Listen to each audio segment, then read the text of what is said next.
Hello বন্ধুরা, আগের আগের বারে যে ভিডিওটা করেছিলাম তো তখন ওদের ঝুড়িটা দিতে পারিনি। তা এক জায়গার থেকে আমি ঝুড়িটা নিয়ে এসে ওদের জন্য ব্যবস্থা করে দিই। তা এখন দেখো, ওই যে ছোটো ছোটো বাচ্চারা যাদের চোখ ফোটেনি তারা এখন বেশ ভালো আছে, এখন বেশ ভালো খাচ্ছে আর মানে কাঁদছেও না, অত চিৎকার করছে না। আর এই যে এদের দেখছো না, এদের চোখটা ফুটে গেছে, এই দেখো এই দেখো, এরা তাকিয়ে আছে, চোখ ফুটে গেছে।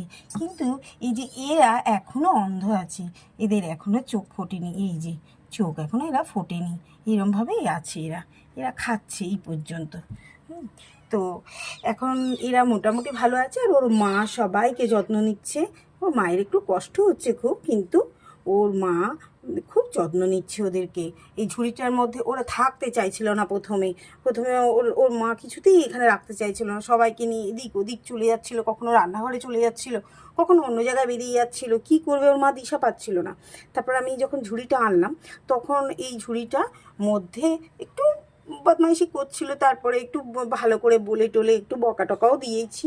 দিতে ও সুন্দরভাবে এখন শুয়ে ওর বাচ্চাদের নিয়ে দুধ খাওয়াচ্ছে, ওর বাচ্চারাও একটু খেলা করছে।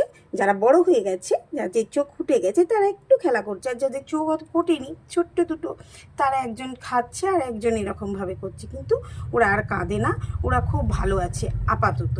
তো বন্ধুরা, তোমাদের যদি ভালো লাগে ভিডিওটা তোমরা লাইক কমেন্ট আর শেয়ার করতে ভুলো না।